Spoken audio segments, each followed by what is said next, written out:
빛나는 인생의 선배님들을 위한 채널 빛생 채널.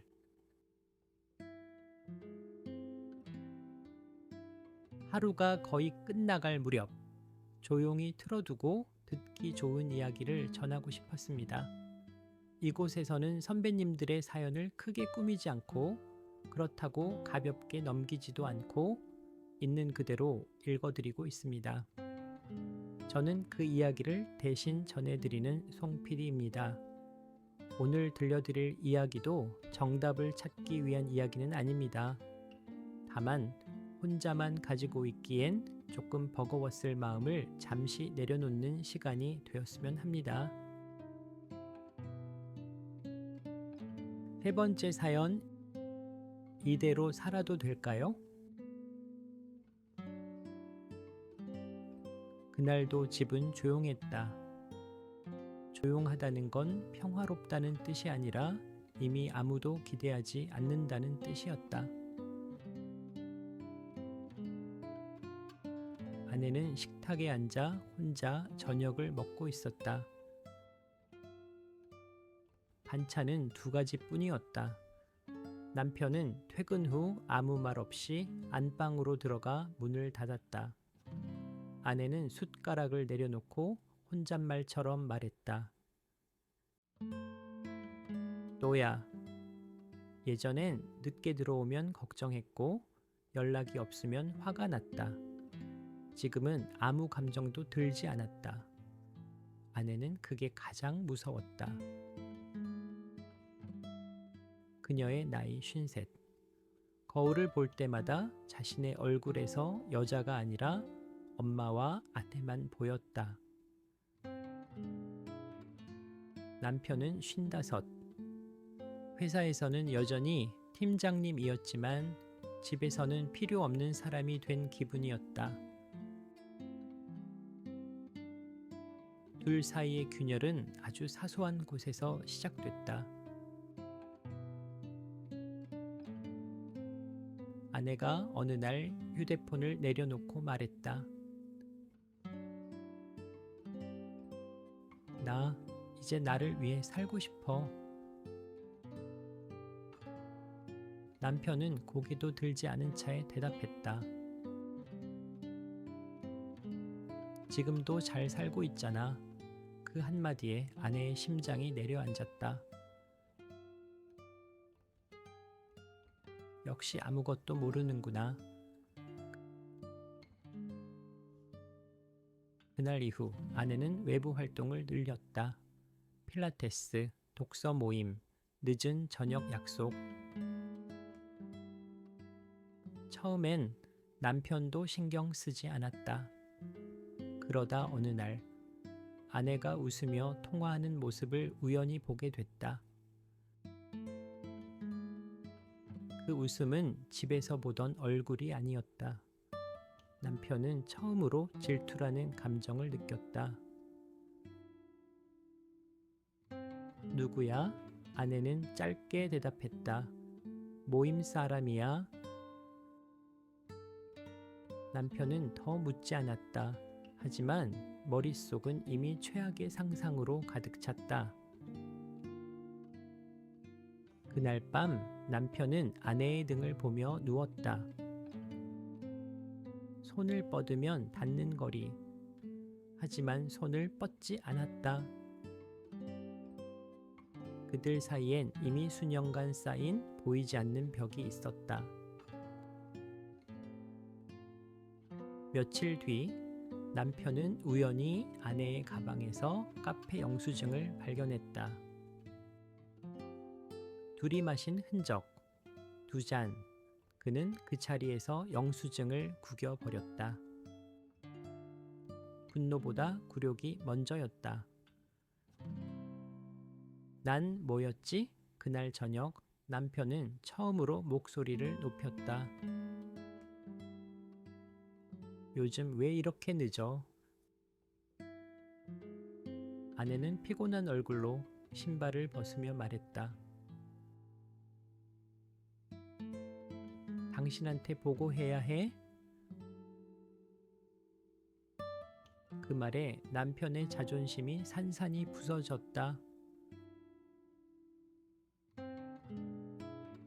부부잖아. 아내는 웃지도 않고 말했다. 부부라서 여태 참은 거야. 그날 두 사람은 10년 만에 크게 싸웠다. 아내는 쌓아둔 말을 모두 쏟아냈다. 당신은 항상 집에 돈만 가져왔지 사람은 없었어. 아이들 아플 때도 입시 문제로 울 때도 항상 나 혼자였어.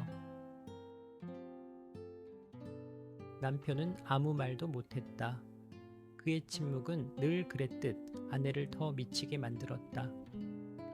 이제 와서 뭘 지키겠다는 거야? 그날 밤 아내는 소파에서 잤다. 그리고 다음 날 아침 아내는 말했다. 이혼하자. 남편은 그 말이 나올 걸 이미 알고 있었다. 그래도 가슴이 무너졌다. 진심이야? 아내는 고개를 끄덕였다. 나 아직 사람으로 살고 싶어. 남편은 그날 회사에서 아무 일도 못했다. 집으로 돌아와 서랍을 열어보니 결혼 사진이 나왔다. 웃고 있었다. 서로를 믿고 있었다. 그는 처음으로 후회했다. 그때 좀 덜 일했더라면. 하지만 시간은 돌아오지 않았다. 며칠 후 남편은 용기를 내말했다. 나 달라질 수 있어. 아내는 조용히 대답했다. 사람은 이혼 얘기 나올 때 다 그렇게 말해. 그 말이 가장 아팠다. 아내는 이미 기대하지 않는 단계에 와 있었다. 그럼에도 남편은 포기하지 않았다. 퇴근 후 바로 집으로 왔고 저녁을 함께 먹자고 했다. 아내는 여전히 차가웠다. 하지만 완전히 밀어내지는 않았다. 어느 날 밤 아내가 술에 취해 말했다.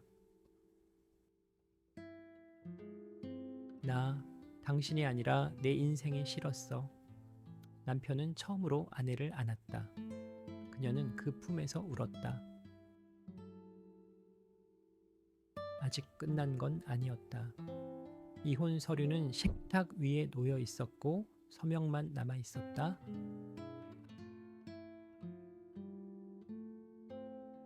하지만 그들은 다시 서로를 바라보기 시작했다.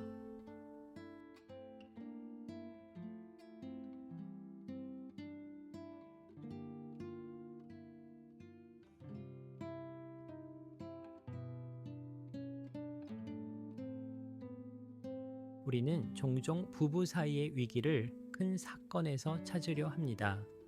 바람, 폭력, 배신 같은 극적인 이유 말입니다. 하지만 중년의 이혼 위기는 대부분 아주 조용하게 시작됩니다.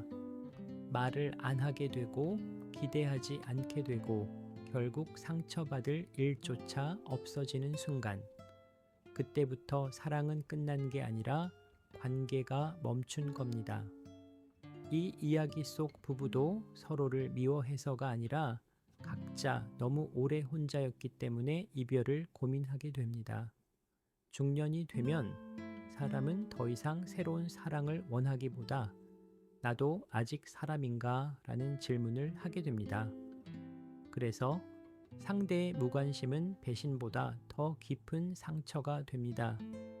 하지만 이혼 위기 앞에서 다시 마주 앉는다는 건 사랑이 남아 있어서가 아니라 아직 포기하지 않았다는 뜻일지도 모릅니다. 부부 관계는 누가 더 잘못했는지를 따지는 싸움이 아니라 앞으로도 함께 말하고 싶을지, 함께 침묵해도 괜찮을지를 선택하는 문제입니다. 지금 이 영상을 보고 계신 분들 중에도 이미 너무 조용해진 관계 속에 서 계신 분이 있다면 오늘은 해결하려 하지 말고 단 한 번 말을 걸어보시길 바랍니다. 중년의 사랑은 다시 설레는 이야기가 아니라 다시 선택하는 이야기니까요.